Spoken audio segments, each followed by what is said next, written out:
This conference will now be recorded. Okay, ఇక్కడ మనకి ఈ మ్యాపింగ్లో మనం టూ రిలేషనల్ సోర్సెస్ని యూజ్ చేసాం, డిఈపి అండ్ ఈఎంపి.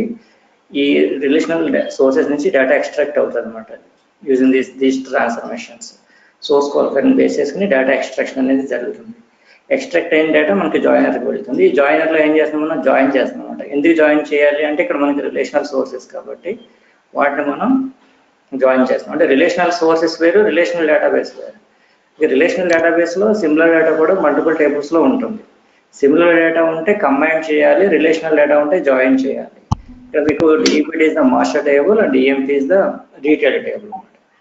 వాటిని మనం డేటాని మనం జాయిన్ చేస్తాం జాయినర్ ట్రాన్స్ఫర్మేషన్లో based on join condition. Join చేసిన తర్వాత మనం టార్గెట్ పంపిస్తున్నాం. ఇక్కడ జాయిన్ కండిషన్ అప్లై చేసినప్పుడు బై డిఫాల్ట్ ఈ జాయిన్ కండిషన్ ఏమవుతుందంటే నార్మల్ జాయిన్ అంటాం. నార్మల్ జాయిన్ అంటే ఏంటంటే ఓన్లీ మ్యాచ్డ్ రోసెస్ సెలెక్ట్ అవుతాయి, నాన్ మ్యాచ్డ్ రోస్ రిజెక్ట్ అయిపోతాయి. From DEP and EMP only matched rows selected and non matched rows are rejected because of normal join. ఇక్కడ మీరు చూస్తే మీకు అర్థమవుతుంది. దీంట్లో ప్రాపర్టీస్కి వెళ్ళాలన్నమాట. Double click and join transformation, go to properties. ఇక్కడ చూడండి, ఇక్కడ మీకు జాయిన్ టైప్ బై డిఫాల్ట్ ఏమన్నా మీకు నార్మల్ జాయిన్. నార్మల్ జాయిన్ అంటే database point of view inner join అంటారు. These are joins are equi joins, that inner join అనమాట. డేటాబేస్లో ఇన్నర్ జాయిన్ అంటే మన టెక్నాలజీలో నార్మల్ జాయిన్ అన్నది. ఇక నార్మల్లీ ఏం జరుగుతుందంటే ఓన్లీ మ్యాచ్డ్ రోస్ సెలెక్ట్ అయ్యి నాన్ మ్యాచ్డ్ రోస్ రిజెక్ట్ అయిపోతుంది. అంటే డిఈపిటీలో ఏమైనా నాన్ మ్యాచ్డ్ రోస్ ఉన్నాయనుకోండి, అవి రిజెక్ట్ అవుతాయి. అలాగే ఈఎంపీలో కూడా ఏమైనా నాన్ మ్యాచ్డ్ రోస్ ఉంటే అవి కూడా రిజెక్ట్ అయిపోతాయి. ఓన్లీ మ్యాచ్డ్ రోస్ సెలెక్ట్ అవుతాయి, ఆ మ్యాచ్డ్ రోసే టార్గెట్లోకి లోడ్ అవుతాయి. అలా కాకుండా ఇక్కడ మనకి డ్రాప్ డౌన్ లిస్ట్లో చూస్తే ఇక్కడ మీకు first one is master outer join. Master outer join అంటే database point of view left outer join అంటారు అనమాట దాన్ని. ఓకే, లెఫ్ట్ అవుటర్ జాయిన్ అంటే ఏంటంటే ఇక్కడ మనకి ఒకటి అర్థం చేసుకోవాల్సింది ఏంటంటే డీటెయిల్ టేబుల్ని లెఫ్ట్ సైడ్ టేబుల్ అనాలి అండ్ మాస్టర్ టేబుల్ని రైట్ సైడ్ టేబుల్ అంటాం అనమాట. ఇక్కడ డీటెయిల్ టేబుల్ ఏంటి, ఇక్కడ మనకి లెఫ్ట్ సైడ్ టేబుల్ని డీటెయిల్ టేబుల్ అంటాం అండ్ రైట్ సైడ్ టేబుల్ని మాస్టర్ టేబుల్ని రైట్ సైడ్ టేబుల్ అంటాం అనమాట. అంటే మీకు మాస్టర్ అంటే ఏమనుకున్నాం, పేరెంట్ టేబుల్ అంటాం. మాస్టర్ అంటే పేరెంట్, అలాగే డీటెయిల్ అంటే చైల్డ్. ఇప్పుడు ఒక పేరెంట్ ఒక చైల్డ్ ఉన్నాడు అనుకోండి. ఓకే, ఒక రోడ్ పక్కన వాక్ చేసుకుంటూ వెళ్తూ ఉంటారు లెఫ్ట్ సైడ్ నుంచి. వాక్ చేసుకుంటూ వెళ్తున్నాడు, పేరెంట్ ఏం చేస్తాడు, వాళ్ళ చిల్డ్రన్ని లెఫ్ట్ సైడ్ పెట్టుకుని అతను రైట్ సైడ్ నుండి నడుస్తూ ఉంటాడు. అర్థమైందా మీకు? అంతే కదా. ఎప్పుడైనా ఎందుకని రైట్ సైడ్ పెట్టి నడిపించడు అంటే పిల్లలు కదా, వాళ్ళు కన్ఫ్యూజ్ అయ్యే ఛాన్సెస్ ఉంటాయి, ఎదురుగా వెహికల్స్ వస్తాయి, ఏదైనా ప్రాబ్లం అయ్యే ఛాన్సెస్ ఉంటాయి కదా, అక్కడ ఏదైనా యాక్సిడెంట్ అయ్యే ఛాన్సెస్ ఉంటాయి. కాబట్టి అతను ఎప్పుడు కూడా ఏంటంటే అతను ఎప్పుడు అలర్ట్గా ఉంటాడు. కాబట్టి పిల్లల్ని ఎప్పుడు కూడా లెఫ్ట్ హ్యాండ్తో వాళ్ళని పట్టుకుని వాళ్ళని తీసుకెళ్తూ ఉంటాడు అనమాట. అదే ఇక్కడ కూడా మనం చెప్పుకోవాల్సింది. ఎందుకని నేను ఇది జనరలైజ్ చేసి చెప్తున్నానంటే దీన్ని డిజైన్ చేసినప్పుడు కూడా ఒక మనిషే టెక్నాలజీ డిజైన్ చేసిన. టెక్నాలజీ ఏమో ఆకాశం నుంచి ఊడిపడవు కదా, ఒక మనిషే డిజైన్ చేస్తాడు. మనిషి అనేవాడు ఎక్కడ ఉంటాడో సమాజంలో ఉంటాడు. సమాజంలో ఏం జరుగుతున్నాయి వాడి మైండ్లో ఉంటాయి. బిజినెస్ కూడా అలాగే ఉంటుంది అనమాట. బిజినెస్ కూడా సమాజానికి తగ్గట్టుగానే బిజినెస్ జరిగితే కానీ వాళ్ళు ఇష్టమైనట్టు బిజినెస్ చేయడానికి కుదరదు అనమాట. అంటే మార్కెట్ సిచ్యువేషన్స్, అక్కడ ఉన్న జనాల ఇష్టాలను బేస్ చేసుకుని బిజినెస్ ఉంటుంది తప్ప ఫర్ ఎగ్జాంపుల్ ఇక్కడ ఒక పూర్ విలేజ్ ఉందనుకోండి, అక్కడ వెళ్ళిపోయి నేను బెంచ్ కార్లు అమ్ముతానంటే కుదరదు. వాటికి ఏం కావాలో మినిమం నీడ్స్ వాళ్ళకి కూరగాయల, లేకపోతే డైలీ కావాల్సిన ఏమైనా గ్రోసరీస్ ఆర్ వెజిటేబుల్స్ అలాంటివి మనం వాళ్ళ తగ్గట్టు అనమాట, వాళ్ళ బడ్జెట్ తగ్గట్టు మనం అక్కడ బిజినెస్ చేయాల్సి ఉంటుంది అనమాట. ఆ విధంగానే ఉంటుంది బిజినెస్ అనేది. అంటే సమాజానికి తగ్గట్టు బిజినెస్ ఉంటుంది. అంటే సమాజానికి తగ్గట్టే మన ఆలోచన కూడా, ఎంత డెవలపర్ అయినా జనరల్ పర్సన్ అయినా కానీ అక్కడ ఉన్న సొసైటీని బేసిస్గా ఉంటుంది. అంటే డిజైన్ కూడా, టెక్నాలజీ డిజైన్ కూడా అలాగే ఉంటుంది. అదే నేను అందుకే అంత జనరలైజ్ చేసి చెప్తున్నాను అనమాట. అంటే పేరెంట్ ఒక పేరెంట్ టేబుల్ అని ఎందుకు ఉండడం అంటే అది డ్రైవింగ్ టేబుల్ అవుతుంది అనమాట. Parent table is a driving table అంటమాట. అంటే నిర్దేశం చేసేది అనమాట. ఇప్పుడు పేరెంట్ అనేవాడే దిశానిర్దేశం చేస్తాడు చిల్డ్రన్కి. ఇక్కడ కూడా అంతే. ఇక్కడ మాస్టర్ టేబుల్ నుంచి డీటెయిల్ డేటా ఉంటుంది కానీ డీటెయిల్ టేబుల్ నుంచి మాస్టర్ టేబుల్ ఉండదు. అంటే డేటా రెఫరెన్స్ అనేది ఫ్రమ్ ది పేరెంటే ఉంటుంది అనమాట. పేరెంట్ రిఫరెన్స్ లేకుండా చైల్డ్ టేబుల్ డేటా ఉండదు. ఓకే, ఇక్కడ నేను మాస్టర్ అవుటర్ జాయిన్ అన్నాను. మాస్టర్ అవుటర్ జాయిన్ అంటే లెఫ్ట్ అవుటర్ జాయిన్ అన్నట్టు. లెఫ్ట్ అవుటర్ జాయిన్ అంటే ఏంటంటే ఇక్కడ మనకి లెఫ్ట్ సైడ్ టేబుల్ అంటే మనకు అర్థమైంది. Detail table left side table అంటాం and master table right side table అంటే. ఎప్పుడైతే మనకి లెఫ్ట్ అవుటర్ జాయిన్ అప్లై చేసామో డేటాబేస్లో అయినా కానీ ఇక్కడ మనం మాస్టర్ అవుటర్ అంటాం. ఎప్పుడైతే లెఫ్ట్ అవుటర్ జాయిన్ అప్లై చేసినప్పుడు between detail table as well as master table మనకి ఏం జరుగుతుందంటే లెఫ్ట్ సైడ్ టేబుల్ నుంచి డేటా మొత్తం వస్తుంది. Okay, select both matching and non-matching data from the left side table and only matched data from the right side table. అంటే parent table నుంచి only matched data వస్తుంది కానీ చైల్డ్ టేబుల్ నుంచి non matched data కూడా వస్తుంది. Okay, మనకి ఎప్పుడు non matched data child table ఉంటుందంటే రిలేషన్షిప్ లేనప్పుడు బిట్వీన్ మాస్టర్ అండ్ డీటెయిల్ మనకి ఒక్కొక్కసారి డేటాబేస్లో రిలేషన్ ఉండదు. ఇక్కడ మనకి ఏదో రిలేషన్ ఏదో లింక్ కనపడుతుంది కదండి, కంపల్సరీ ఉండాలన్న రూల్ ఏం లేదు డేటాబేస్లో. అంటే బిజినెస్ పాయింట్ ఆఫ్ వ్యూ వాళ్ళు ఏం చేస్తారంటే బిజినెస్ ఇష్యూస్ ఏమైనా ట్రాన్సాక్షన్ ఇష్యూస్ ఏమైనా వస్తున్నాయి అనుకోండి, ట్రాన్సాక్షన్ ఇష్యూ వస్తున్నట్టు వాళ్ళు ఏం చేస్తారంటే డేటాబేస్లో బ్రేక్ చేసేస్తారు రిలేషన్స్ని. ప్రైమరీ టు ఫానక్ రిలేషన్ ఉండాలన్న రూల్ ఏం లేదు, ఇంకా బ్రేక్ చేస్తారు. బ్రేక్ చేసినప్పుడు ఏం జరుగుతుంది, చైల్డ్ టేబుల్లో కూడా ఎక్స్ట్రా డేటా వస్తుంది. చైల్డ్ టేబుల్లో కూడా ఎక్స్ట్రా అంటే నాన్ మ్యాచ్ డేటా కూడా ఉండే ఛాన్సెస్ ఉంటాయి అన్నమాట చైల్డ్ టేబుల్లో. ఇప్పుడు ఫర్ ఎగ్జాంపుల్ ఒక స్కూల్ ఉందనుకోండి, ఒక పేరెంట్ ఉంటాడు. Okay, LKG to 9th class వరకు స్కూల్ ఉందనుకోండి. అప్పుడు ఏం జరుగుతుంది, ఒక పేరెంట్కి ముగ్గురు పిల్లలు ఉన్నారనుకోండి. Okay, elder child is boy అనుకుందాం, అతను 9th క్లాస్ చదువుతున్నాడు అనుకుందాం. అంటే ఎల్కేజీలో వేయగానే అతను 9th క్లాస్కి వచ్చాడు. అతని కన్వీనియన్స్ కోసం ఏం చేస్తాడు, ఇంకొక చైల్డ్ ఒక పాప అనుకుందాం, ఒక బేబీ అనుకుందాం, అంటే గర్ల్ చైల్డ్ అనుకుందాం, ఆమెను కూడా జాయిన్ చేశాడు అక్కడేనే. ఆమె ఒక 7th క్లాస్ చదువుతుంది అనుకుందాం, ఆమె ఎల్కేజీలోనే అదే స్కూల్లో జాయిన్ అయింది. అంటే ఇతని కన్వీనియన్స్ కోసం అదే స్కూల్లో జాయిన్ చేస్తున్నాడు. అలాగే ఇంకొక బాబు పాప పుట్టారు అనుకో, 3rd పర్సన్, అతను ఇప్పుడు 5th క్లాస్ అయితే చదువుతున్నాడు, అతను కూడా ఎల్కేజీలో అదే స్కూల్లో జాయిన్ అయ్యాడు. అంటే ఒక పేరెంట్ ముగ్గురు పిల్లల్ని అదే స్కూల్లో జాయిన్ చేయాలి. అంటే 1 to many రిలేషన్ ఉంది, అక్కడ రిఫరెన్స్ ఉంది. పేరెంట్ రిఫరెన్స్ ఉంటేనే కదా ఆ స్కూల్ ఆ ముగ్గురిని జాయిన్ చేసుకుంది, లేకపోతే జాయిన్ చేసుకోరు. అయితే మనకి ఆర్ఫనేజ్ పిల్లలు ఉంటారు. ఆర్ఫనేజ్ పిల్లలకి తండ్రి ఉండడు కదా, తండ్రి లేడు కదని జాయిన్ చేసుకోవాలంటే కుదరదు కదా. ఓకే, అందుకని ఏంటంటే మనకి ఇక్కడ కూడా ఏంటంటే చైల్డ్ టేబుల్లో కూడా బిజినెస్ ట్రాన్సాక్షన్ ఇష్యూస్ వస్తున్నప్పుడు పేరెంట్ టేబుల్ రిఫరెన్స్ లేకపోయినా కానీ డేటా ఇన్సర్ట్ అయ్యేలాగా వాళ్ళు లాజిక్ బిల్డ్ చేస్తారు, అంటే బ్రేక్ చేసేస్తారు రిలేషన్ డేటాబేస్లో. ఎప్పుడైతే రిలేషన్ బ్రేక్ చేశారో చైల్డ్ టేబుల్లోకి నాన్ మ్యాచ్డ్ రోస్ కూడా వచ్చే ఛాన్సెస్ ఉంటాయి అన్నమాట. Okay, in case non matched rows detail table ఉన్నాయనుకోండి, అవి టార్గెట్ పంపించాలి కదా. అంటే match data non match data from the child టేబుల్ని టార్గెట్ పంపించాలంటే ఇక్కడ మనం మాస్టర్ అవుటర్ జాయిన్ తీసుకోవాలన్నమాట. ఇక్కడ మాస్టర్ అవుటర్ అంటే చాలా మంది కన్ఫ్యూజ్ అయ్యేది ఏంటంటే ఇక్కడ మాస్టర్ అవుటర్ అని పెట్టడం వలన ఒకవేళ మాస్టర్ టేబుల్ నుంచి అంత టోటల్ డేటా వస్తుందేమో అనుకుంటారు, కాదు, అది రాంగ్, అది రివర్స్ ఉంటుంది అన్నమాట. ఇక్కడ మన ఆలోచనకి రివర్స్ జరుగుతుంది ఇక్కడ మన థాట్కి. అంటే ఏంటంటే ఇక్కడ మీకు మాస్టర్ అవుటర్ జాయిన్ అంటే లెఫ్ట్ అవుటర్ జాయిన్ అని, అంటే లెఫ్ట్ సైడ్ టేబుల్లో డేటా మొత్తాన్ని తీసుకోవాలి. పేరెంట్ టేబుల్ వచ్చేటప్పటికి ఓన్లీ మ్యాచ్ డేటానే తీసుకోవాలి.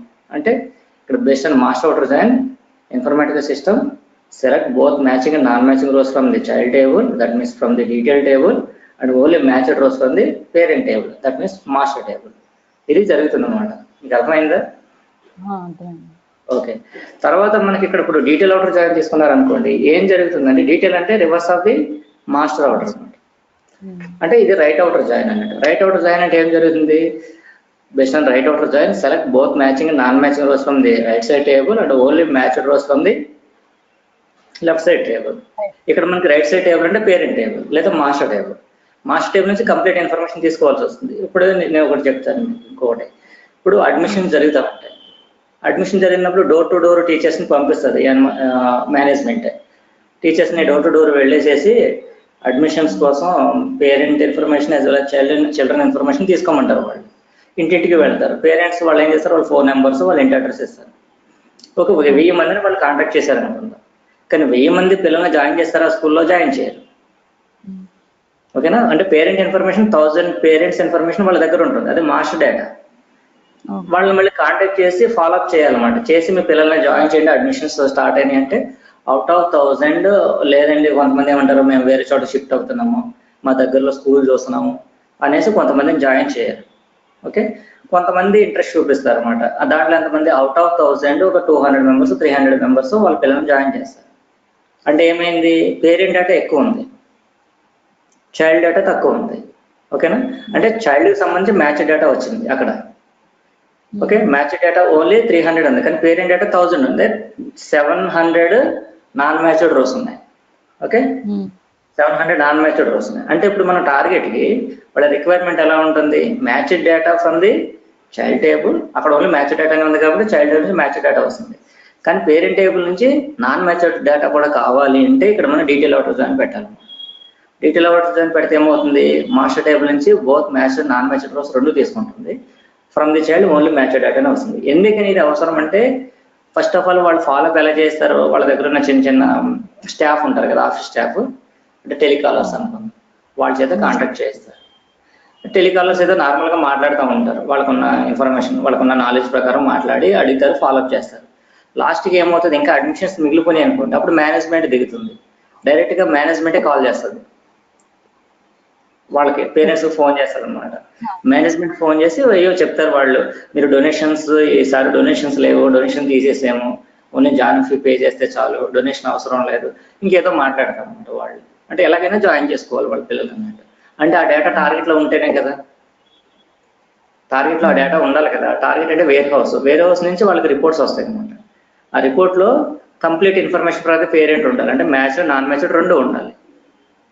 దానికోసం అని ఓకే, ఆల్రెడీ జాయిన్ చేసిన వాళ్ళు ఉంటారు కదా, జాయిన్ చేసిన వాళ్ళ డేటా కూడా ఉంటుంది కదా, మ్యాచ్ డేటా. వాళ్ళు ఎందుకు అంటే రెఫరల్ కోసం అన్నమాట. ఓకే, మీ పిల్లల్ని జాయిన్ చేశారు కదా, మీరు వేరే వాళ్ళని కూడా రిఫర్ చేయండి అని అడుగుతూ ఉంటారు కదా, దానికోసమని కంప్లీట్ ఇన్ఫర్మేషన్ పేరెంట్ అవసరం పడుతుంది అనమాట. అప్పుడు మనం డీటెయిల్ అవుటర్ జాయిన్కి వెళ్ళాలి. నేను సినారియో చెప్తున్నాను అనమాట, రిక్వైర్మెంట్ ఏంటనేది.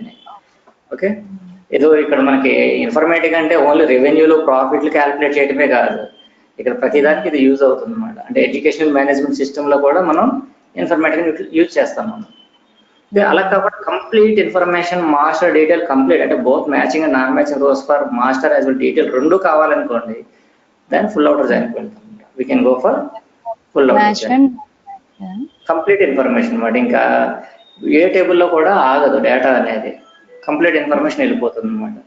కంప్లీట్ ఇన్ఫర్మేషన్ అంటే ఫుల్ అవుటర్ జాయిన్. యాక్చువల్గా మనకి రికమెండెడ్ ఎప్పుడు కూడా వచ్చి లెఫ్ట్ అవుటర్ జాయిన్ ఉంటుంది, రైట్ అవుటర్ ఉండదు. కానీ నేను సినారియో చెప్పాను కదా, స్పెసిఫిక్ సినారియో ఒకటి, ఆ సినారియో ప్రకారం మాత్రమే రైట్ అవుటర్ అవసరం పడుతుంది. కానీ most of the times left outer ఉంటే సరిపోతుంది బిజినెస్ పాయింట్ ఆఫ్ వ్యూలో. ఓకే, డీటెయిల్ డేటా కంప్లీట్గా అవసరం, అంటే బిజినెస్ అనేది డీటెయిల్ డేటాను బేస్ చేసుకుని ఉంటుంది కాబట్టి డీటెయిల్ డేటా ఉంటే సరిపోతుంది అనమాట. ఫుల్ డేటా ఉంటే చాలు, మ్యాచ్డ్ నాన్ మ్యాచ్డ్ రెండు ఉంటే చాలు. ఇంకా పేరెంట్ది కూడా కంప్లీట్ కావాలంటే మనం రైట్ అవుటర్కి పెడతాం. అలా కాదు, complete parent and child complete information కావాలి నాకు అంటే దాని గో ఫర్ ఫుల్ అవుటర్. లేదు నాకు అదేం అవసరం లేదు, ఓన్లీ మ్యాచ్ డేటా ఉంటే చాలు, నాన్ మ్యాచ్ డేటా నాకు అవసరం లేదు అంటే దానికి గో ఫర్ నార్మల్ జాయిన్. ఇక మీకు అర్థమైంది కదా. ఇవి మాట టైప్స్ ఆఫ్ జాయిన్స్ అంటే normal join, master outer join, detail outer join, full outer join. రివర్స్లో చెప్పొద్దు, నార్మల్ జాయిన్ ఓన్లీ మ్యాచ్ డేటానే వస్తుంది. మ్యాచ్ అంటే డీటెయిల్డ్ మాస్టర్ నుంచి వస్తుందా అండి? అవును, రెండింటి నుంచి నాన్ మ్యాచ్డ్ ఆగిపోతుంది, ఓన్లీ మ్యాచ్ డే వస్తుంది అనమాట. ఓకే, అది తర్వాత మాస్టర్ అవుటర్ జాయిన్, తర్వాత డీటెయిల్ అవుటర్ జాయిన్, ఫైనల్గా ఫుల్ అవుటర్ జాయిన్. ఇప్పుడు మాస్టర్ అవుటర్ జాయిన్ అంటే చైల్డ్ టేబుల్ నుంచి అంటే డీటెయిల్ టేబుల్ నుంచి కంప్లీట్ ఇన్ఫర్మేషన్ వస్తుంది. From the master only match డేటానే వస్తుంది అనమాట, కంప్లీట్ ఇన్ఫర్మేషన్ రాదు. అదే మరి డీటెయిల్ అవుటర్ తీసుకుందంటే రివర్స్ అవుతుంది అనమాట, from the master complete information వస్తుంది, from the detail only match డేటానే వస్తుంది. ఫుల్ అవుటర్ అంటే complete information from both parent as well child, match data as well as non match data. So ఆ data మొత్తం టార్గెట్కి వెళ్ళిపోతుంది, ఈ టార్గెట్ టేబుల్కి. ఓకేనా. అయితే ఇక్కడ మీరు తెలుసుకోవాల్సింది ఏంటంటే, ఇక్కడ మీకు ఇప్పుడు ఈ సోర్స్ క్వాలిఫైర్ అనేది డిఫాల్ట్, ఇది this is default source qualifier and it is used to extract the data from the source during the run time. Development టైంలో మీకు డేటా మూవ్మెంట్ ఏం జరగదు, రన్ టైంలోనే జరిగింది, అంటే ఎగ్జిక్యూషన్ టైంలోనే జరుగుతుంది డేటా మూవ్మెంట్ అనేది. అయితే ఇక్కడ మనకి ఏముంది, జాయిన్ ట్రాన్స్ఫర్మేషన్ ఈ 2 టేబుల్స్ని జాయిన్ చేసాం కదా. వీటిని జాయిన్ చేసే ముందు ఈ టేబుల్స్ ఏంటివి, relational tables, and these 2 are imported from the Oracle database, that to same user, అంటే స్కాట్ నుంచి ఇంపోర్ట్ చేస్తాం. These 2 tables are imported from the Scott user available in the Oracle database. అంటే ఏంటి, these 2 tables are available in the Scott user of the Oracle database అంటే homogeneous అంటాం మనం. Okay, that means these 2 are homogeneous relational tables because of these 2 are imported from the Oracle database, that to Scott user, same database and same user. Same database same user ni మనం homogeneous అంటాం, same database with different users ni heterogeneous అంటాం, different databases ni heterogeneous అంటాం, different systems ని కూడా heterogeneous అంటాం. homogeneous అనేది ఎప్పుడు అంటామంటే same database అయి ఉండాలి, సేమ్ యూజర్ అయి ఉండాలి. ఇప్పుడు మనకి ఇది homogeneous కదా, సో homogeneous వచ్చినప్పుడు we don't want to apply the join condition in the joiner transformation. Joiner transformation లో చేయాలన్న రూల్ ఏం లేదు. ఎప్పుడు చేయాలంటే when we can go for joiner transformation means if sources are heterogeneous, అంటే ఒకటి RDBMS ఇంకోటి ఫైల్ కానీ, లేదా both are RDBMS but not same database, both are RDBMS and same database but not same user. ఈ scenarios, ఈ situations అన్ని కూడా హెటరోజినియస్ అవుతుంది అన్నమాట. అంటే ఈ డిఫరెంట్ సిచ్యువేషన్స్. అంటే ఇప్పుడు సేమ్ డేటాబేస్ నుంచి 2 వస్తే హోమ్ అవుతుంది. Same database with same user కూడా అయి ఉండాలి, రెండు. Okay, same database and same user. Scott user నుంచి ఇంపోర్ట్ చేస్తున్నాం కాబట్టి అది హోమోజినియస్ అవుతుంది. ఓకే, అయితే ఇక్కడ మనకి ఇది జాయినర్ వాడుతున్నాం కదా. జాయినర్ అనేది ఎప్పుడు వాడాల్సి ఉంటుందంటే హెట్రోజినియస్, మోస్ట్ ఆఫ్ ద టైమ్స్ హెట్రోజినియస్ మనం జాయినర్ వాడతాం, కానీ హోమోజినియస్ అవసరం లేదు.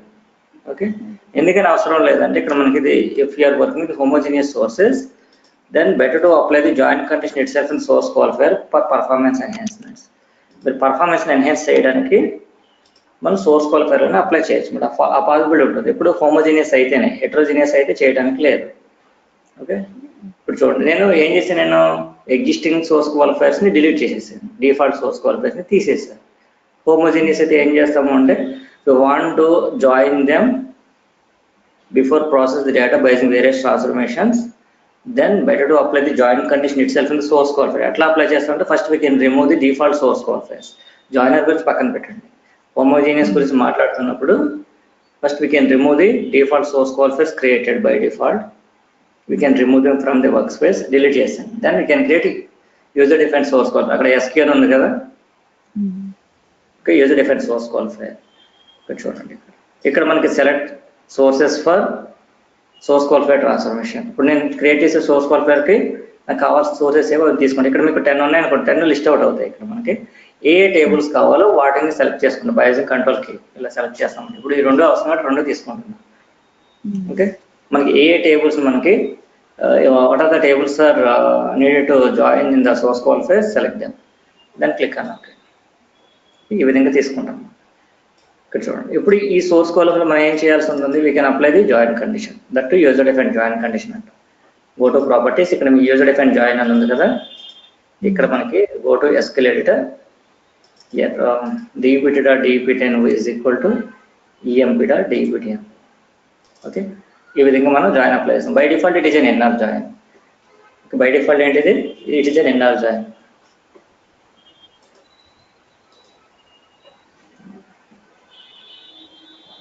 జాయిన్ కండిషన్ అప్లై చేస్తాం.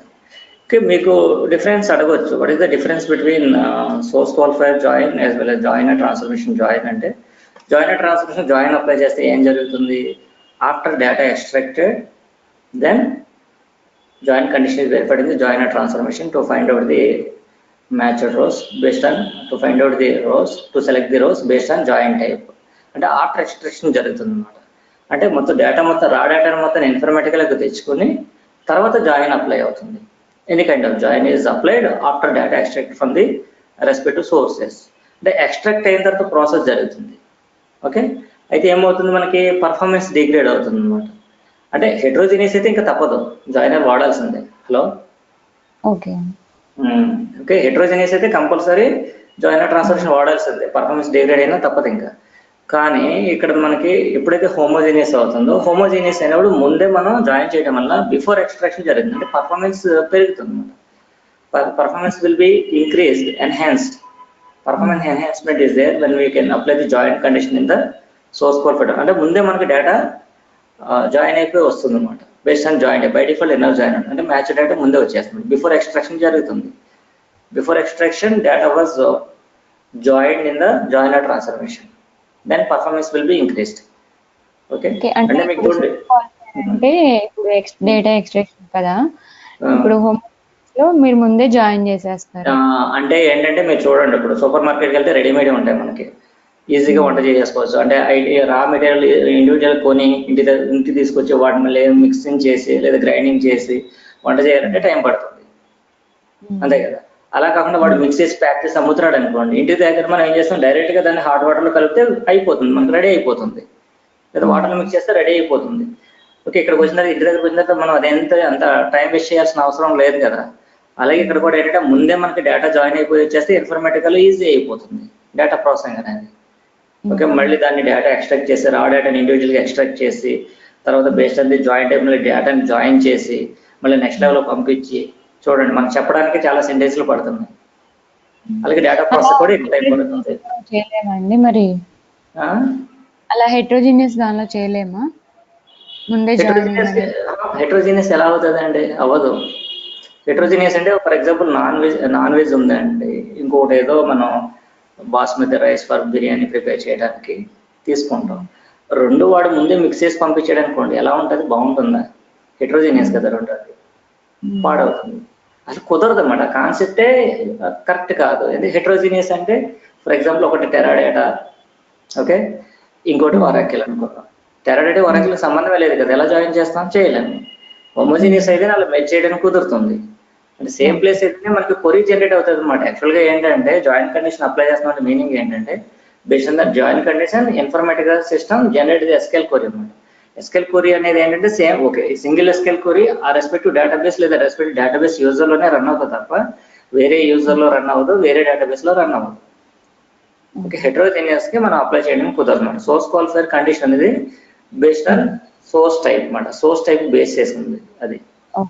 Source type Oracle database that homogeneous కాబట్టి మనకి జాయిన్ కండిషన్ అనేది ఎగ్జిక్యూట్ అవుతుంది, లేదా ఎగ్జిక్యూట్ కాదనమాట. హెట్రోజీనియస్ దానికి అవ్వదు, ఓన్లీ హోమోజీనియస్ మాత్రమే అవుతుంది. ఓకే,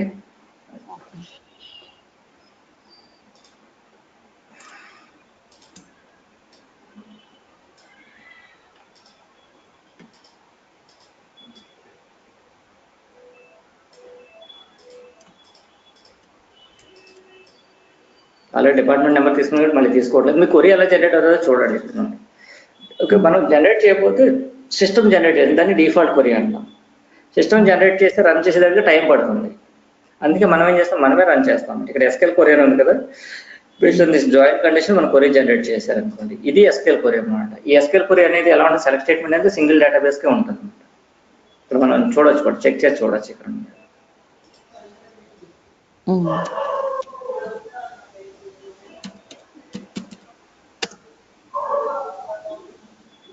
దీన్ని కస్టమ్ ఎస్కేల్ అని అనమాట. మాన్యువల్గా మనం జనరేట్ చేసాం కాబట్టి దీన్ని కస్టమ్ ఎస్కేల్ అనాలి.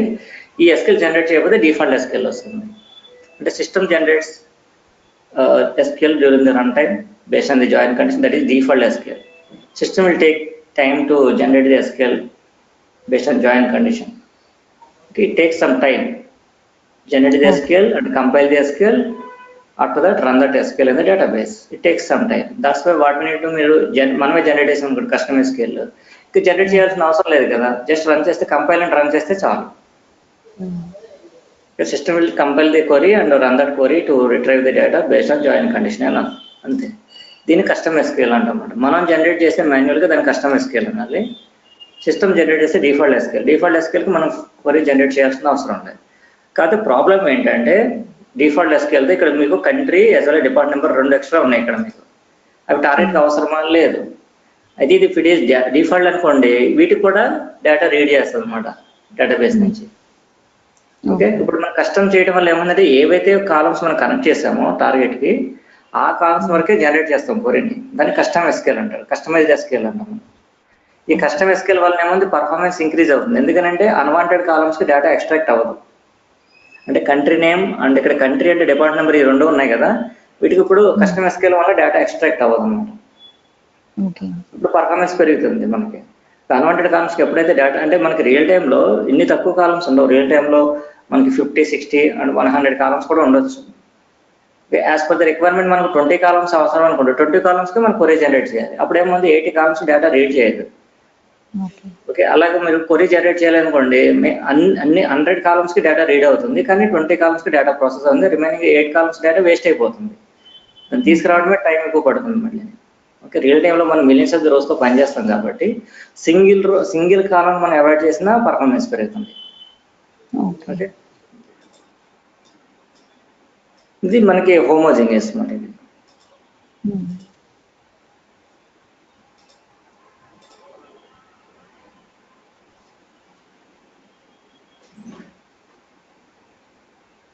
difference between homogeneous data sources, heterogeneous data sources, and difference between source qualifier, join condition and joiner transition join condition, ఇవన్నీ అడుగుతారు.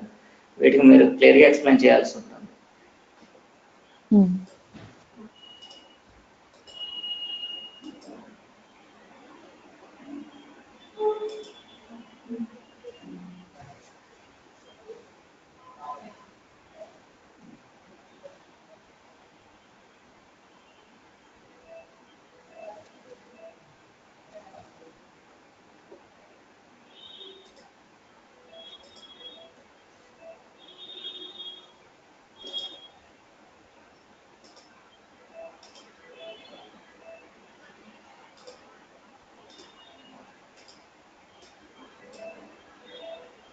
ఓకే, దీంట్లో ఏంటంటే మనం అది చెక్ చేసుకోవాల్సి ఉంటుంది అనమాట, మోడిఫికేషన్ రిఫ్లెక్ట్ అయినాయా లేదా అనేది. మ్యాపింగ్ మోడిఫికేషన్స్ రిఫ్లెక్ట్ కాకపోతే రిఫ్రెష్ మ్యాపింగ్ అనే ఆప్షన్ ఉంటుంది, దాని ద్వారా మనం చేంజెస్ని అప్లై చేయాల్సి ఉంటుంది. ఇప్పుడు చూడండి, అంతకుముందు జాయినర్ ఉంది, ఇప్పుడు జాయినర్ లేదు కదా, సోర్స్ క్వాలిఫైర్ డైరెక్ట్. బట్ ఇక్కడ సోర్స్ క్వాలిఫైర్ మళ్ళీ క్రియేట్ చేయడం వల్ల ఏం జరిగింది, ఇక్కడ మీకు డీబీ కనెక్షన్ మారిపోయింది. కానీ మనం సోర్స్ డీబీ కనెక్షన్ ఏం చేసి card is the source, that's RS card తీసుకోవాలి. This the condition we applied. Query కూడా మనం జనరేట్ చేస్తాం, ఆ కొరీ కూడా చూడొచ్చు ఇక్కడ మనం ఎలా జనరేట్ అయిందంటే కొరీ ఇక్కడ. ఓకే, నెక్స్ట్ ఇది టార్గెట్ టేబుల్.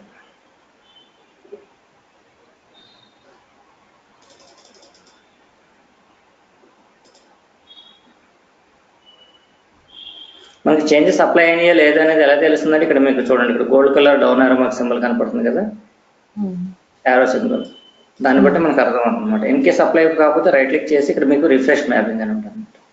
రిఫ్రెష్ మ్యాపింగ్ అన్నా కానీ చేంజెస్ రిఫ్లెక్ట్ అవుతాయి టాస్క్లో.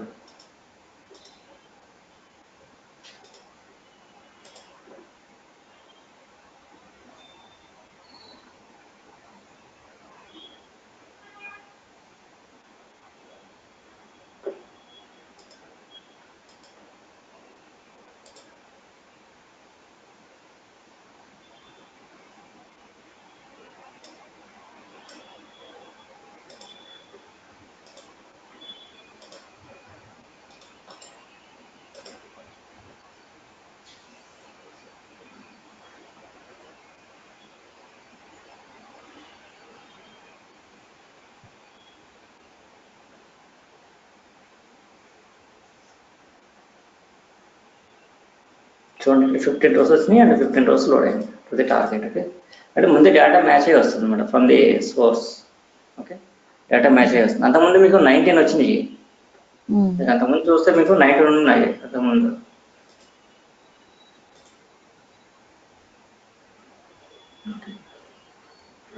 హిస్టరీ రావట్లేదు, హిస్టరీ వస్తే కనుక అంతకుముందు మీకు ఇక్కడ total count of source success rows 19 వచ్చినాయి, అంటే 4 from the DEPT and 15 from the EMP. Total count is 19. ఇప్పుడు మనకు 15 ఎందుకు వచ్చినాయి అంటే జాయిన్ కండిషన్ అప్పుడు ముందు బిఫోర్ ఎక్స్ట్రాక్షన్ జరిగింది కాబట్టి based on the join condition matched rows 15, that matched rows are inserted to the target. 15 matched rows are inserted to the target. Okay, అంటే ముందు మీకు మ్యాచ్ అయ్యి వచ్చేస్తుంది అనమాట, ఇండివిజువల్ కౌంట్ ఉండదు, ఓవరాల్ కౌంట్ ఉంటుంది. ఇక్కడ overall count is 15, individual count అయితే 19 ఉండాలి. ఓకే, ఓకే, ఇక్కడ మనకి సోర్స్ క్వాలిఫైర్ లో మనం జాయిన్ చేస్తాం, జాయిన్ అయిన లేదా సోర్స్ క్వాలిఫైర్ కానీ లేదా జాయినర్ కానీ. ఇంకా అవుట్పుట్ ఆఫ్ ది జాయినర్ కూడా మీకు 15 rows వచ్చినాయి, అంతకుముందు కూడా 15 లోడ్ అయింది. అయితే ఇక్కడ మనకి ఏంటంటే ఇక్కడ చూడండి, ఇది టార్గెట్ టేబుల్. ఈ టార్గెట్ టేబుల్లోకి నాకు ఏం లోడ్ అవ్వాల్సి ఉంటుందంటే మొత్తం ఇక్కడ జాయిన్ అవుతుంది, డేటా జాయిన్ అయింది. కానీ నాకు అవ్వాల్సింది ఏంటంటే, నాకు రిక్వైర్మెంట్ ఏంటంటే, my requirement is I don't want to insert the complete data to the target. Complete information load అవుతుంది మనకి బై డిఫాల్ట్ 15 rows లోడ్ అయిపోతుంది. But I don't want to insert the 15 rows to the target, complete data to the target.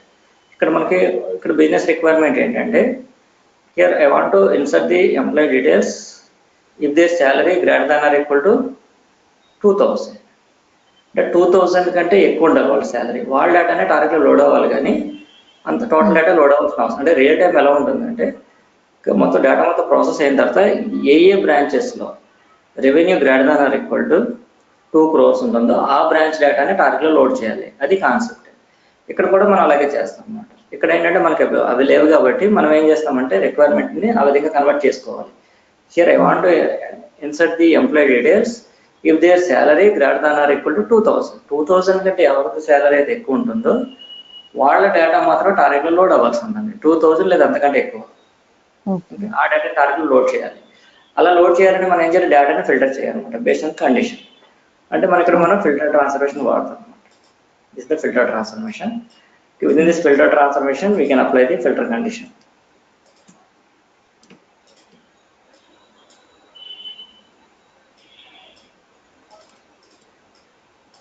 Filter condition apply చేయాల్సింది అనమాట. How to apply filter condition, filter transformation, then double click on filter transformation, go to properties. ఇక్కడ మీకు by default true ఉంది కదా, ఒకవేళ మర్చిపోయారు అనుకోండి, if you forgot to apply the filter condition in the filter transformation, then all rows are valid rows. All rows are eligible to insert to the target. eligible rows and insert them to the target. అది true అంటే. Falls అని enter చేసామనుకోండి, all input rows are invalid rows, not eligible for target, insert them to the target. అందుకే మనం instead of true or false మనం ఏం చేస్తాం, మనం we can apply the customized condition. ఎట్లా అప్లై చేస్తాం, this is the sal greater then or equal to 2000 ఎట్లా apply చేయాలన్నమాట. Then here once we applied filter condition in the filter transformation, then from the source qualifier 15 rows are selected, right? That 15 rows are verified with the condition defined in the filter transformation. If any row not meet that condition, that row will be rejected simply. If any row meet the condition defined in the filter transformation, that row will be selected. Okay, and non-matched rows are rejected. If any row is not matched with the filter condition, that row will be rejected automatically. Okay, for that rejected rows, there is no backup for the rejected rows. Rejected rows are expired in the filter transformation itself. Akade expire అయిపోతాయి అన్నమాట. No backup for the rows rejected in the filter transformation. Rejected rows will be expired automatically. Expire అయిపోతాయి అన్నమాట. Only selected rows are moved to the next level of the mapping.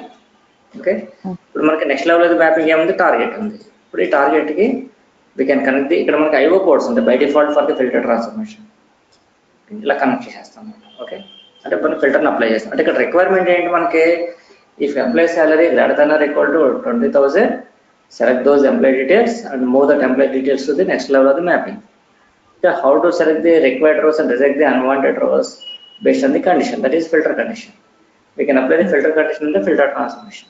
Okay.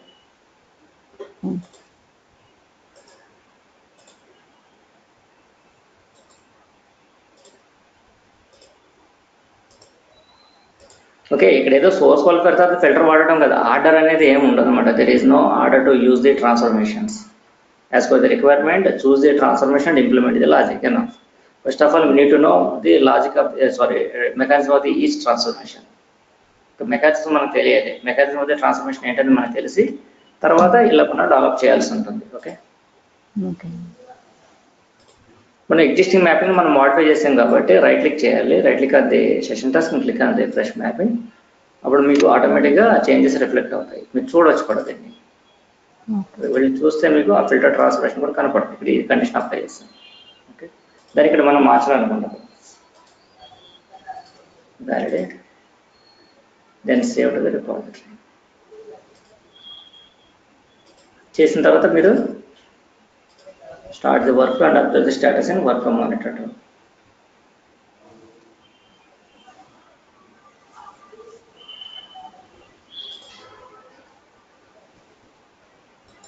ఇంకా అంతకుముందు మనం 15 రోజులు load అయినాయి కదా, ఇప్పుడు అంతకంటే తక్కువ లోడ్ అవ్వాలి. అంతకంటే ఎక్కువ లోడ్ అవ్వడానికి లేదు. ఇంకా ఒక్కోసారి ఎక్కువగా కూడా లోడ్ అవ్వచ్చు. ఎందుకంటే employee salary greater then or equal to 2000 ఉంది అనుకోండి, అందరిదేని అన్ని లోడ్ అయిపోతాయి టార్గెట్లు. కానీ ఎక్కువ మాత్రం లోడ్ అవ్వవు.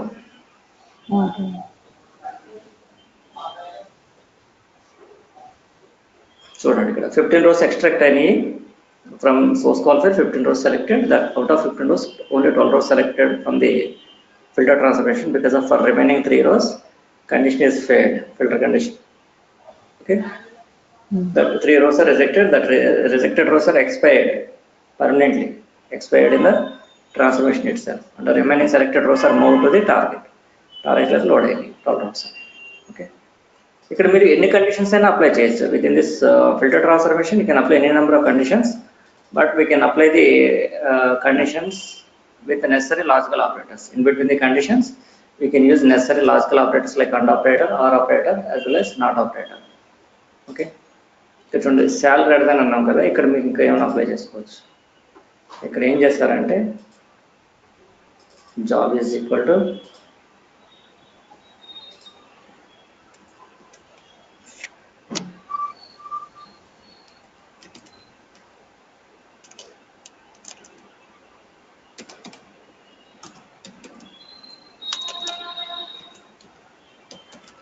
Job is equal to manager and salary greater then or equal to పని చేద్దాం. ఇక్కడ మనం మేనేజర్స్ అని పెట్టాం కాబట్టి మేనేజర్కి more than 3000. Job is equal to manager and salary greater then or equal to 3000. And అని పెడితే ఏం జరుగుతుంది, రెండు conditions satisfy. For every row match must be match this 2 conditions. meet these two conditions, then only that row will be selected. Otherwise, that row is rejected automatically.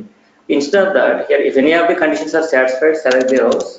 If both the conditions are failed, then only reject the row. Then you can go for R operator. ఇప్పుడు R operator తీసుకుంటాం. Okay, R operator తీసుకోవడం వల్ల ఏమవుతుంది? Either of the conditions are satisfied, we can get the data. The rows will be selected if either of the conditions are met by that respective row, input row. Okay.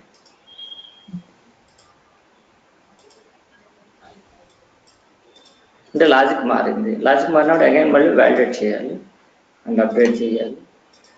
Update చేసిన తర్వాత ఇక్కడ మనకి ప్యారల్గా workflow కూడా open అయింది కాబట్టి workflow manager tool దాని మీద right click చేసి click on refresh mapping. Refresh mapping అనగానే మ్యాపింగ్ రిఫ్రెష్ అవుతుంది. మీరు చూసుకోవచ్చు ఇక్కడ కండిషన్ వాల్యూస్ మారింది. Okay, next again what we need to do, save to the repository. అంటే వ్యాలిడేట్ చేయాలి. ఇన్ కేస్ వ్యాలిడేట్ చేయడం మర్చిపోయినా సేవ్ చేసినప్పుడు ఆటోమేటిక్గా రీవాలిడేట్ అవుతుంది. ఓకే,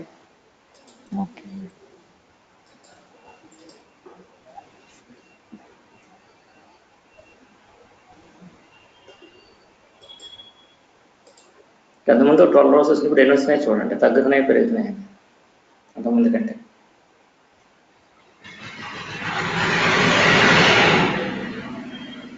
కొన్ని రోజు తగ్గుతాయి ఎందుకంటే 3000 కంటే గ్రేటర్ దాన్ కొన్నింటిలో లేవు అన్నమాట. మేనేజర్ అయిన వాడికి కంపల్సరీ రెవెన్యూ అనేది గ్రేటర్ దాన్ అనేది కూడా 3000 ఉంటుంది, కానీ అంతకంటే తక్కువ ఉండదు. అందుకని మీకు ఏమంటే 11 rows లోడ్ అయినాయి, రిమైనింగ్ 4 rows రిజెక్ట్ అయిపోయింది. ఓకే, అంటే ఇన్ కేస్ సమ్ రోస్కి అంటే సమ్ ఎంప్లాయీస్ క్లర్క్ అయినా కానీ salary greater than or equal to 3000 ఉండొచ్చు. అంటే వాళ్ళ డేటా కూడా టార్గెట్లో లోడ్ అవుతుంది. ఓన్లీ మేనేజర్ ఉండాలన్న రూల్ ఏం లేదు. కొన్నిటికి మేనేజర్ అయి ఉండాలి, కొన్నిటికి మేనేజర్ అవ్వాల్సిన అవసరం లేదు. రెవెన్యూ అదే salary greater than or equal to 3000 ఉన్నా కానీ వాళ్ళ డేటా కూడా లోడ్ అవుతుంది టార్గెట్లో, వాళ్ళు మేనేజర్సే కాకుండా. చూడండి, కొంతమంది అనలిస్ట్ ఉన్నాడు, అనలిస్ట్ శాలరీ కూడా 3200 ఉంది కాబట్టి వచ్చింది. సరే కదా, గ్రేటర్ దాన్ 3000 ఉంది కాబట్టి అది కూడా వచ్చింది. ఇటువంటి వీడు మేనేజరే కానీ బట్ రెవెన్యూ 2815 ఉంది, అయినా వచ్చిందంటే ఇక్కడ మేనేజర్ కావాలి. అంటే ఏదో అది కండిషన్ సాటిస్ఫై అయినా మనకు రికార్డ్ సెలెక్ట్ అవ్వాలి. దానికోసం మనం లాజికల్ ఆపరేటర్కి ఆర్ ఆపరేటర్ వాడతాం instead of and operator. And operator వాడితే రెండు సాటిస్ఫై అవుతాం. This the information about filter transformation. Okay, అయితే నాకు ఒక్కొక్కసారి నాకు ఫిల్టర్ కాకుండా, అంటే ఫిల్టర్ అనేది ఇప్పుడు స్ట్రాంగ్లీ రికమెండెడ్ దాని we can filter the data, otherwise don't filter the డేటాని ఫిల్టర్ చేయండి. నేను ఇంకోటి చెప్తున్నాను. After data extracted from the various sources based on joint condition in the source called by transformation, the next step is to arrange the data either in ascending order or descending order. You want to arrange the data either in ascending order or descending order based on particular keyboard, then you can use sorter transformation. Okay, we can use sorter transformation to sort the rows either in ascending order or descending order. Sort చేయాల్సి ఉంటుంది. Okay, based on keyboard. Okay, it is sorter transformation. Select sorter transformation from the transformation bar, then place the cursor workspace. With this sorter transformation, we can apply the what we need to do here in the sorter transformation to sort the rows either in the ascending order or descending order. Okay.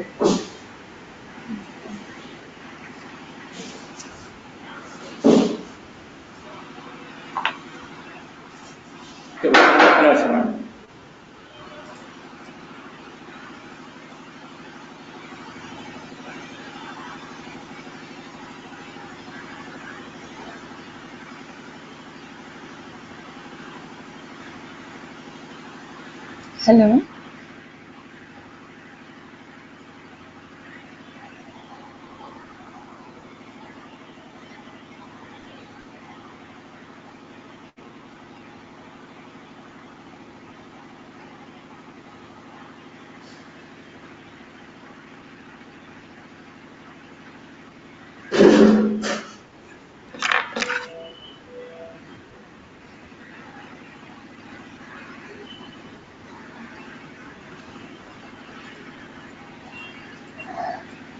చూడండి, ఇప్పుడు నేను sorter transformation గురించి discuss చేస్తాను. ఇంత sorter transformation ఏం చేయాలి అంటే, మీరు రిక్వైర్మెంట్ ప్రకారం ఈ ట్రాన్స్ఫర్మేషన్స్ అన్ని ముందు మనకు తెలియాలన్నమాట. ఏ ట్రాన్స్ఫర్మేషన్లో ఏం చేస్తాం అనేది మనకు బేసిక్గా తెలియాలి. ఇప్పుడు మనం సార్టర్ ట్రాన్స్ఫర్మేషన్లో మనం సార్ట్ చేస్తాం అన్నమాట డేటాని ఏదైనా ascending order descending order. Okay, ఇప్పుడు అసెండింగ్ ఆర్డర్ ఎప్పుడు వెళ్తామంటే కీ పోర్ట్స్ అంటారు. యాక్చువల్లీ దేనైనా కీ పోర్టే అంటాం ఇక్కడ మనం. యాక్చువల్ మనకి ఎగ్జాక్ట్ గా మనకి warehousing point of view key ports అంటే ఏంటంటే, మనకి కీ కాలమ్స్ ఉంటాయి కదా, primary key column, foreign key column, వాటిని కీ కాలమ్స్ అంటాం లేదా కీ పోర్ట్స్ అంటాం. అలా కాకుండా మీకు మెజర్ కాలమ్స్ ఉన్నాయనుకోండి, లైక్ రెవెన్యూ, ప్రాఫిట్, ఇక్కడ మనకి ఎంప్లాయీస్ కాబట్టి శాలరీస్, స్టూడెంట్స్ అయితే మార్క్స్, వీటిని కీ కాలమ్స్, అది మెజర్ కాలమ్స్ అంటాం. ఇక్కడ మనకి సార్టెడ్ ట్రాన్స్ఫర్మేషన్ పాయింట్లో వాటిని కూడా కీ కాలమ్స్ అంటాం. In case measure column key column కింద తీసుకుంటే డిసెండింగ్ ఆర్డర్ పెట్టాలి. అంటే ఇప్పుడు స్టూడెంట్ మార్క్స్ ఉన్నాయనుకోండి, హైయెస్ట్ మార్క్స్ ఎవరైతే వస్తాయో, టాప్ మార్క్స్ ఎవరైతే వస్తాయో వాళ్ళు ఫస్ట్ రోలో ఉండాలి, second highest marks second row, third highest marks third row, fourth highest mark fourth రో, అంతే కదా, అలా ఉండాలి. అంటే డిసెండింగ్ ఆర్డర్లో ఉండాలి అన్నమాట. అదే కనుక మీరు ర్యాంక్స్ అట్లాంటివి అనుకోండి, అసెండింగ్ ఆర్డర్లో ఉండాలి. ఇక్కడ మనకి ర్యాంక్స్ ఏం లేవులేండి, మామూలుగా చెప్తున్నాను. అసెండింగ్ ఆర్డర్, డిసెండింగ్ ఆర్డర్ అంటాం. ఓకే, ఇప్పుడు చూడండి ఇక్కడ నేను ఏం చేస్తున్నాను అంటే, ఇక్కడ నేను సార్ట్ చేస్తాను ఎంప్లాయీస్ని, కానీ దేని ప్రకారం సార్ట్ చేస్తాను అంటే బేస్డ్ ఆన్ ది డిపార్ట్మెంట్ అనమాట. డిపార్ట్మెంట్ ప్రకారం నేను సార్ట్ చేయాలనుకుంటున్నాను ఎంప్లాయీస్. అది రిక్వైర్మెంట్. అంటే డిపార్ట్మెంట్స్ ఉంటాయి కదా, డిపార్ట్మెంట్ వైజ్ మీరు డేటాని చూస్తే ఇక్కడ మీకు సార్టెడ్ ఆర్డర్లో ఉండదు, ప్రివ్యూ చూస్తే కనుక.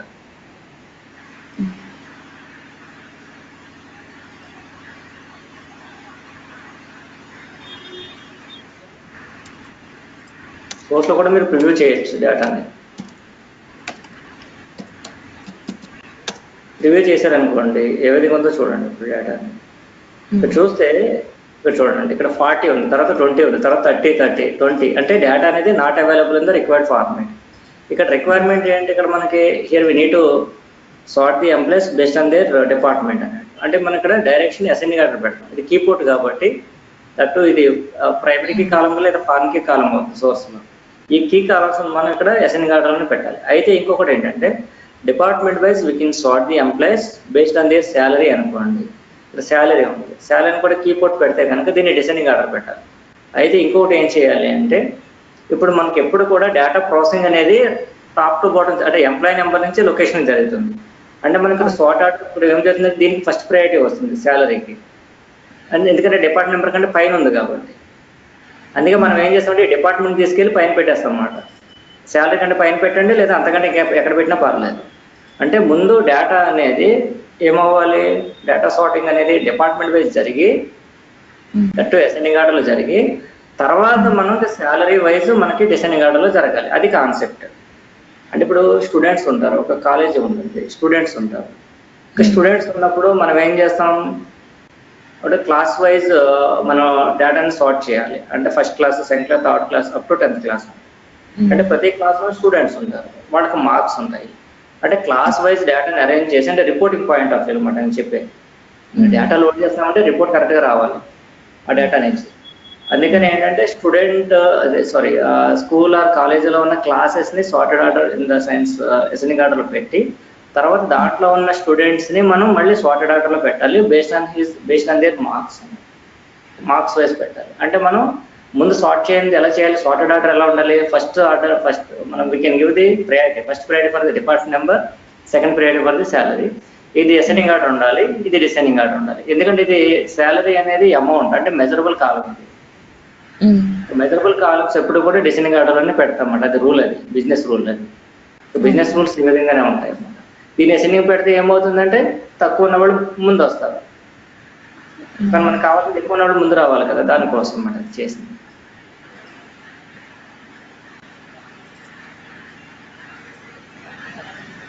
మీకు అర్థమవుతుంది కదా నేను చెప్పేది కాన్సెప్ట్. మనకు కావాల్సిందే కాన్సెప్ట్ అన్నమాట. అసలు మనం ఏం చేస్తున్నాం ఏంటి అనేది ముందు మనం తెలుసుకోవాలి with in that respective transformation. Department అంటే 1 2 3 నుంచి స్టార్ట్ అవుతుంది, అది సాలరీ అంటే హైయెస్ట్ తీసుకుంటాం కాబట్టి ఆ డిపార్ట్మెంట్ లో హైయెస్ట్. ఇంకోటి ఏంటంటే ఆర్డర్ అనేది ఎలా ఉంటుందంటే టాప్ టు బాటమ్ ఉంటుంది అనమాట. టాప్ అంటే వేరేలా కాదు, టాప్ అంటే పైన డిపార్ట్మెంట్ నెంబర్ పైన పెట్టాలి, ఇక్కడ శాలరీ దానికంటే కింద ఉండాలన్నమాట. ప్రయారిటీ అన్నట్టు.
15 rows ఎక్స్ట్రాక్ట్ అయ్యి 15 rows లోడ్ అయ్యి.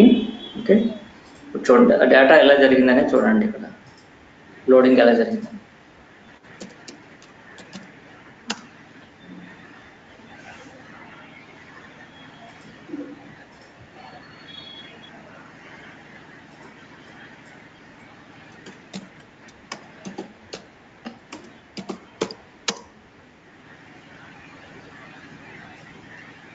చూసారు, ఇది ఫస్ట్ డిపార్ట్మెంట్. మనం ప్రయారిటీ ఇచ్చాం కదా, ఇక్కడ ఏం ఇది ప్రాబ్లం లేదు మీకు. ఇక్కడ ఈ ఆర్డర్ ఎలా ఉందనేది కాదు, మన ట్రాన్స్ఫర్మేషన్ లెవెల్ ప్రయారిటీ ఏమి ఇచ్చామనేది ఇంపార్టెంట్ అనమాట. మనం సార్టర్ ట్రాన్స్ఫర్మేషన్ ఫస్ట్ ప్రయారిటీ ఇచ్చాము, టాప్లో పెట్టాము దాన్ని, అందుకే 10, 20, 30 వచ్చింది.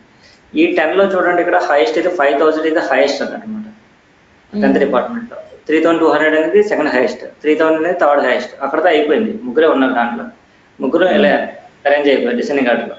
20th డిపార్ట్మెంట్లో ఆల్మోస్ట్ చాలా మంది ఉన్నారు, ఒక 5 members వరకు ఉన్నారు అనమాట. 3200 నుంచి ఇక్కడ అన్ని ఇక్కడ 1500 అనుకుంటా లాస్ట్ వచ్చేటప్పుడు. మధ్యలో ఒక 3 ఉన్నాయి, వీళ్ళంతా ఓకే, నో ప్రాబ్లం, వాళ్ళకి ఎలాగైనా జరగవచ్చు. హై శాలరీ సేమ్ ఉంది కాబట్టి, ఈక్వల్ ఉంది కాబట్టి వాళ్ళు ఎలాగైనా ఆర్డర్ అవ్వచ్చు. తర్వాత 30th డిపార్ట్మెంట్ ఇక్కడ పడుతుంది. 3500 ఇది హైయెస్ట్, నెక్స్ట్ సెకండ్ హైయెస్ట్ 2850, 2500, 2500, 1500, 1500. ఇంకా లాస్ట్ ఇది ఆపరేషన్స్ ఏదో ఉంది, లాస్ట్ డిపార్ట్మెంట్ ఒకటే ఉన్నాడు కాబట్టి ఎంప్లాయీ, ఇంకా దాంట్లో అదే హైయెస్ట్ కాబట్టి ఇంకా ప్రాబ్లం లేదు. ఇంకా మీకు లాస్ట్లో వస్తుంది 40 కాబట్టి, అసెండింగ్ ఆర్డర్ కాబట్టి. ఓకే, డేటా లోడింగ్ అనేది కరెక్ట్గా జరిగిందో లేదో మనం చూసుకోవాలన్నమాట, ప్రివ్యూ చేసి చూసుకోవాలి. లేదా డేటాబేస్లో కూడా కనెక్ట్ అయ్యి క్వరీ రాయాలి. Select star from table name అని రాస్తే డేటా డిస్ప్లే అవుతుంది మనం డేటాబేస్లో. ఇది సార్టర్ ట్రాన్స్ఫర్మేషన్ గురించి. సార్టర్ ట్రాన్స్ఫర్మేషన్ ఎందుకు వాడతామంటే దీనికోసం అన్నట్టు, to sort the rows either in the ascending order, descending order based on keyboards, and we can provide the priority also. We can give the priority for the respective keyboards enabled in the sorter transformation as per the requirement. Okay.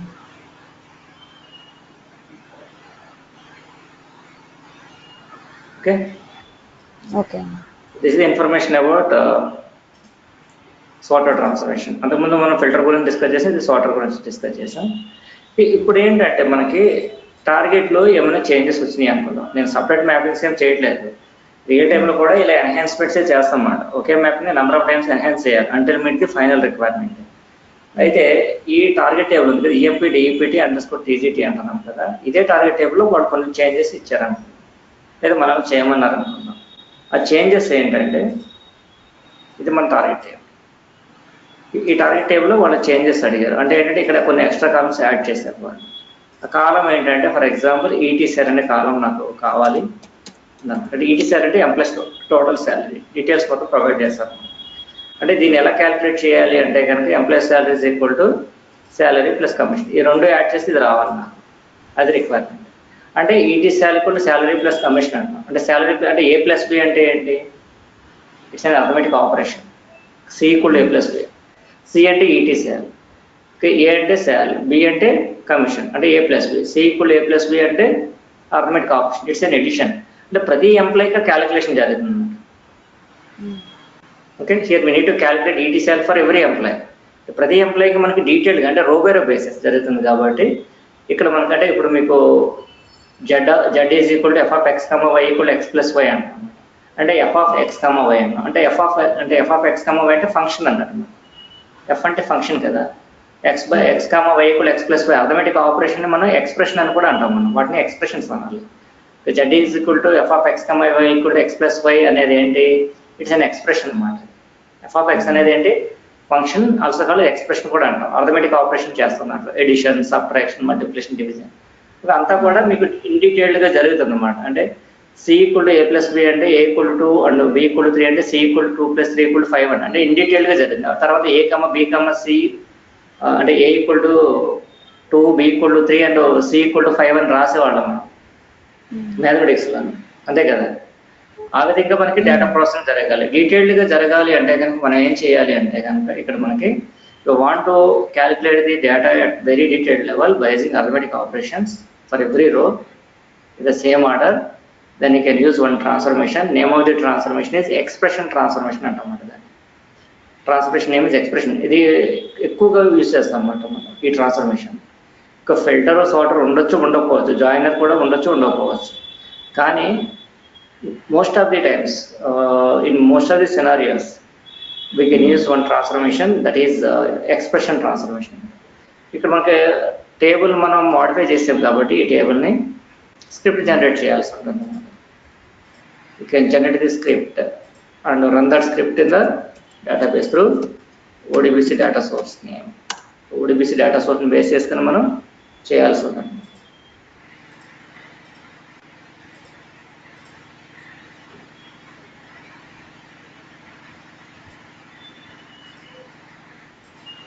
Table drop ఎందుకు చేయాలంటే informatic అనేది database కాదు, direct connection ఉండదు. ఇన్ఫర్మేటిక్కి connect అవుతాం through ODBC, మనం connect అవుతాం. Connect అయినప్పుడు ఆ సేమ్ నేమ్తో ఇక్కడ మనకి ఈఎంపీ, డిఈపీటీ, ఈఎంపీ అండ్స్కో, డిఈపీటీ అండ్స్కో, టీజీటీ ఆ టేబుల్ ఆల్రెడీ డేటాబేస్లో ఉంటే కనుక మనం డ్రాప్ చేయాల్సి ఉంటుంది. అంటే ఇది స్ట్రాంగ్లీ రికమెండెడ్ అయితేనే చేయాలి, అయితే చేయడానికి లేదు. ఓకే,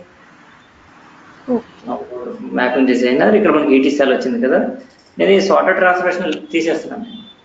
ఓకే, నా రిక్వైర్మెంట్ ఏంటంటే once we join the relational data available through sources through source qualified transformation or joiner transformation, then next step is to calculate ETCL. మన ETCL calculate చేయాలన్నమాట. Here I want to calculate ETCL by using necessary arithmetic operation like addition, subtraction, multiplication, division. That means if you want to manipulate the data at very detailed level using arithmetic operations, then you can go for expression transformation. ఇప్పుడు expression create చేస్తాం. It's an expression transformation. Okay, within this expression transformation, we need to manipulate the data at very detailed level using necessary arithmetic operations or any functions. Use any kind of the functions to manipulate the data at very detailed level in the expression transformation. Data processing anta kuda detailed ga jarugutundi expression. Okay, but double click on the expression, go to port step. Here we can add a port, that is output port. Okay, this is the add option. Okay, double click cheyagane, double click, go to ports, and we can place the cursor at what position we need to add a new column. Hello, okay, నేను add చేస్తాను అనమాట. Name of the column is ETCL and here data type is decimal. Input decimal అయితే output decimal ఉంటుంది. Okay, decimal values కూడా తీసుకుంటాం అనమాట. Scale అంటే decimal values. It's an output. By default IO port అని ఉంటుంది. Instead of IO port we can make it as an output port. We can check it, uncheck. ఇక్కడ మీకు IOV అని ఉంది, input output variable port. Okay, ఇక్కడ మనం here we need to define this one as an output port. అంటే formula derive చేయాలన్నమాట. in the formula ఎలా derive చేస్తాం? సెల్ ప్లస్ కమిషన్ రాస్తాం. ఓకే, అంతే. మనం ఇక్కడ ఆటోమేటిక్ ఆపరేట్ చేస్తాం. దీన్ని కూడా తీసుకొచ్చి టార్గెట్ కనెక్ట్ చేస్తాం. ఓకే, ఎక్స్ప్రెషన్ ట్రాన్స్ఫర్మేషన్ దేనికోసం అంటే it is used to manipulate the data at very detailed level. The row variables in the same order. That means input number of rows are equal to output number of rows. అంటే input ఎన్ని rows వెళ్తే ఎక్స్ప్రెషన్లోకి అన్ని rose మనకు output కింద కూడా వస్తాయి అన్నమాట. ఓకే, ఇక్కడ మన సోర్స్ కాలమ్ నుంచి 15 రోస్ వస్తున్నాయి. 15 రోస్ ఇన్పుట్ అవుతాయి, అగైన్ 15 రోస్ అవుట్పుట్ అవుతాయి ఫ్రమ్ ద ఎక్స్ప్రెషన్. ఓకే,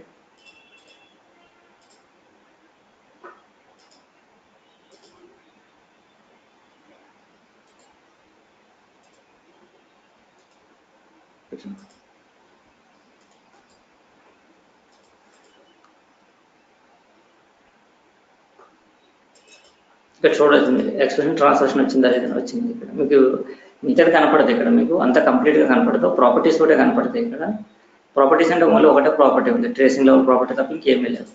మీరు డెరైవ్ చేసిన కాలమ్స్ ఏమి కనపడవు. ఈ ట్రాన్స్ఫర్మేషన్ కదా, ఏ ట్రాన్స్ఫర్మేషన్కి డెరైవ్డ్ కాలమ్స్ ఏమి కనపడవు.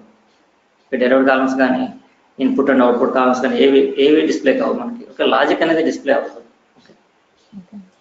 ఓన్లీ ప్రాపర్టీస్ ఒకటి డిస్ప్లే అవుతుంది.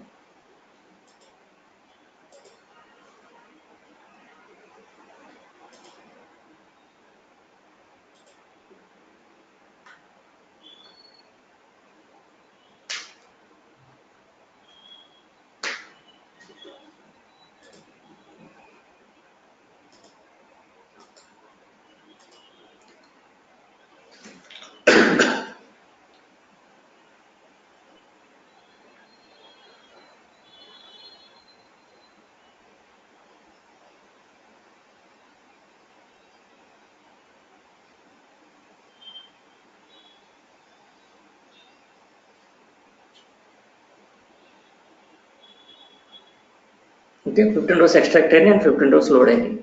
ఓకే ఇప్పుడు మీకు డేటా ప్రివ్యూ చేసి లోడ్ అయింది. చూడండి ఇప్పుడు మీకు డేటా కరెక్ట్గా లోడ్ అయిందా లేదా అని.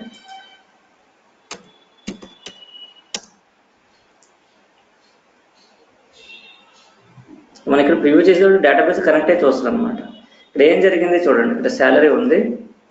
ఓకే తర్వాత ఇక్కడ మన కమిషన్ ఉంది అనమాట. ఇక్కడ మనకి ఏమైంది, ఇక్కడ మనకి శాలరీ జాడెడ్ the commission has null values, అంటే నాట్ నల్ వాల్యూస్ ఉన్నాయి, నల్ వాల్యూస్ కూడా ఉన్నాయి.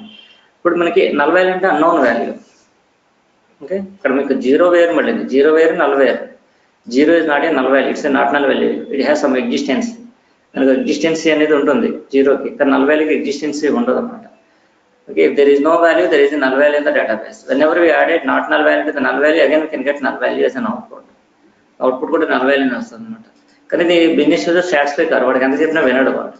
వాడు ఏం ఎక్స్పెక్ట్ చేస్తాడు, if there is no value for commission then simply they are expecting ET cell equal to sal. అంటే ఈటీ సెల్ 5000 అనుకోండి, శాల్ 5000 అండ్ కమిషన్ నల్ అయితే కనుక then they are expecting ET cell equal to 5000. ఎలా వస్తుంది, null value is needed to replace with 0. 0తో replace చేయాలన్నమాట. We need to replace null value with 0, then we can add salary 5000 plus 0. In case null, replace that null value with 0. That means 5000 plus 0 equal to 5000. ఆ విధంగా జరగాలి. Okay అంటే data decode అవ్వాలన్నమాట. ఇక్కడ మనం decode చేస్తాం data decode అవ్వడం అంటే. మన ప్రాబ్లం ఎక్కడ ఉంటుంది, every employee is working for salary ఇప్పుడు కూడా నల్ వాల్యూ ఉండదు. Salary is always not null value. Okay employees are working for salary, commission is given to that respective employees based on their performance. వాళ్ళు performance base చేసుకునే ఉంటుంది. Okay మనం ఇక్కడ decode చేస్తాం, decode function రాస్తాం. Decode statement, ఈ commission has null value, then replace that null value with 0, otherwise don't replace. చేస్తాం commission has null value, then replace with 0, otherwise don't replace. ఓకేనా, ఆ నల్ వాల్యూస్ రాకూడదు అన్నమాట. మనకి రిపోర్ట్లో కూడా బిజినెస్ బిఐ పీపుల్ ఉంటారు కదా, వాళ్ళు రిపోర్ట్ జనరేట్ చేసిన నల్ వాల్యూస్ వస్తాయి వాళ్ళకి, అది కరెక్ట్ కాదు. అందుకోసమని మనం లోడ్ చేస్తున్నప్పుడు కరెక్ట్ డేటాను లోడ్ చేయాలి.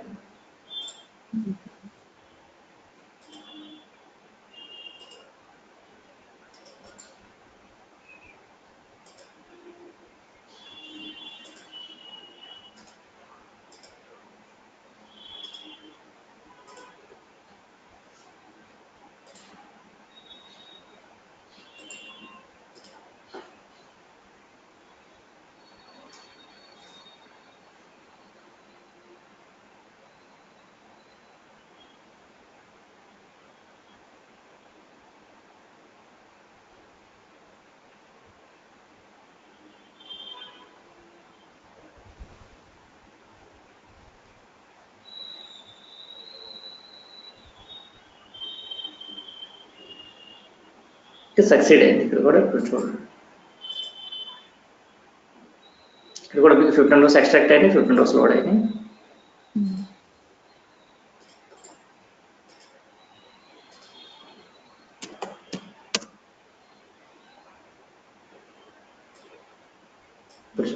null value ఉన్న ప్లేస్ మళ్ళీ ఏమైంది, this null value was replaced with 0, then 5000 plus 0 equal to 5000. ఇక్కడ మీకు నాట్ నల్ వాల్యూ, మనం ఏమైనా రాస్తాం decode statement, if commission has null value then replace 0, otherwise don't replace అని. అంటే ఇక్కడ మీకు 3500 ప్లస్ ఇక్కడ మనకి 3300, it's a not null value. ఇక్కడ మనకి రీప్లేస్ అవుతాయి, 0తో రీప్లేస్ అవుతాయి. డైరెక్ట్గా 3500 plus 3000 equal to 300 equal to 3800. ఓకేనా, సరిపోయింది కదా. ఆ విధంగా మనకి డేటా ప్రాసెసింగ్ జరుగుతుంది, డేటా మ్యానిపులేషన్ జరుగుతుంది, ఎక్స్ప్రెషన్. అదే డీటెయిల్డ్గా జరిగింది for every employee. For every row, data was manipulated by using arithmetic operations. The same order. Order is also not changed in the expression transformation. Row by row basis jarugutundi, order wise jarugutundi, same order lo jarugutundi, and detailed ga jarugutundi. Data processing can be done in the expression transformation very detailed.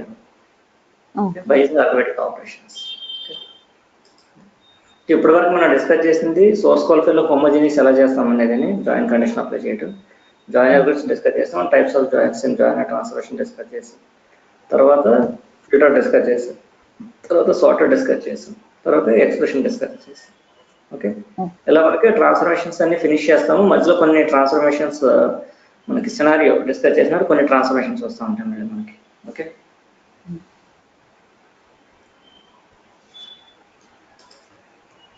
రేపు continue చేద్దాం. ఓకేనా,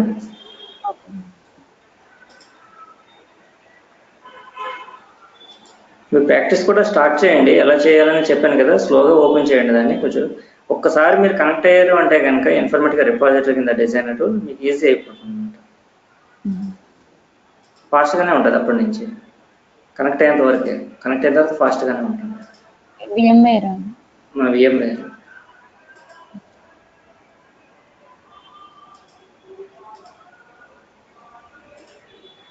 అది open చేసి ఏం చేయాలండి? మీరు power on చేస్తారు కదా ఫస్ట్. పవర్ ఆన్ చేసిన తర్వాత కొంచెంసేపు వదిలేయండి దాన్ని, ఒక 5 minutes వదిలేయండి. దానికి అదే సెట్ చేసుకుంటుంది. తర్వాత మీరు అక్కడ మీకు డెస్క్టాప్ మీద స్టార్ట్ ఇన్ఫర్మేటిక్ సర్వీస్ అని ఉంటుంది, దాని మీద క్లిక్ చేయండి. అది ఓపెన్ అవుతుంది, కమెంట్ ప్రాంప్ట్ పెట్టి ఓపెన్ అవుతుంది. ఓపెన్ అయిన తర్వాత ఎప్పుడైతే సర్వీస్ స్టార్ట్ అవుతుందో సక్సెస్ఫుల్గాను అది కూడా క్లోజ్ అయిపోతుంది. క్లోజ్ అయిపోయిన తర్వాత ఒక 5 minutes వదిలేయండి మళ్ళీ, అప్పుడు కూడా అంటే 10 minutes అన్నట్టు. తర్వాత ఆఫ్టర్ 10 minutes మీరు పవర్ ఆన్ చేసినాక 5 minutes, తర్వాత ఇన్ఫర్మేటివ్ సర్వీస్ స్టార్ట్ చేసిన తర్వాత స్టార్ట్ అయిన తర్వాత 5 minutes, మొత్తం టోటల్గా 10 minutes.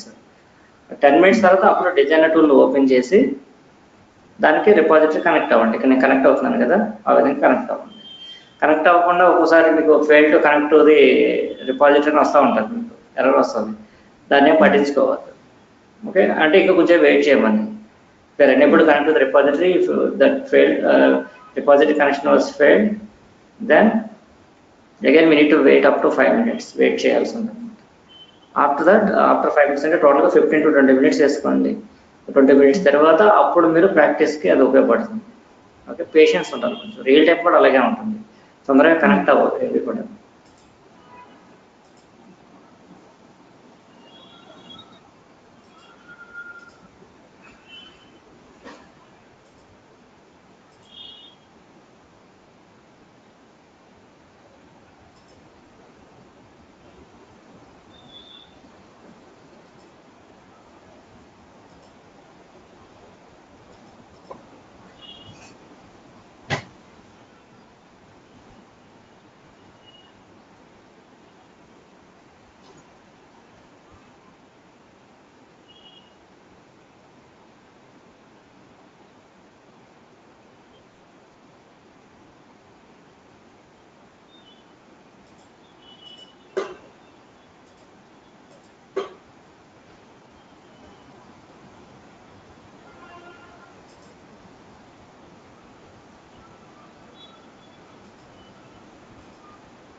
సరే అండి, మీటింగ్ ఎండ్ చేస్తాను. ఓకేనా? ఓకే. ఓకే.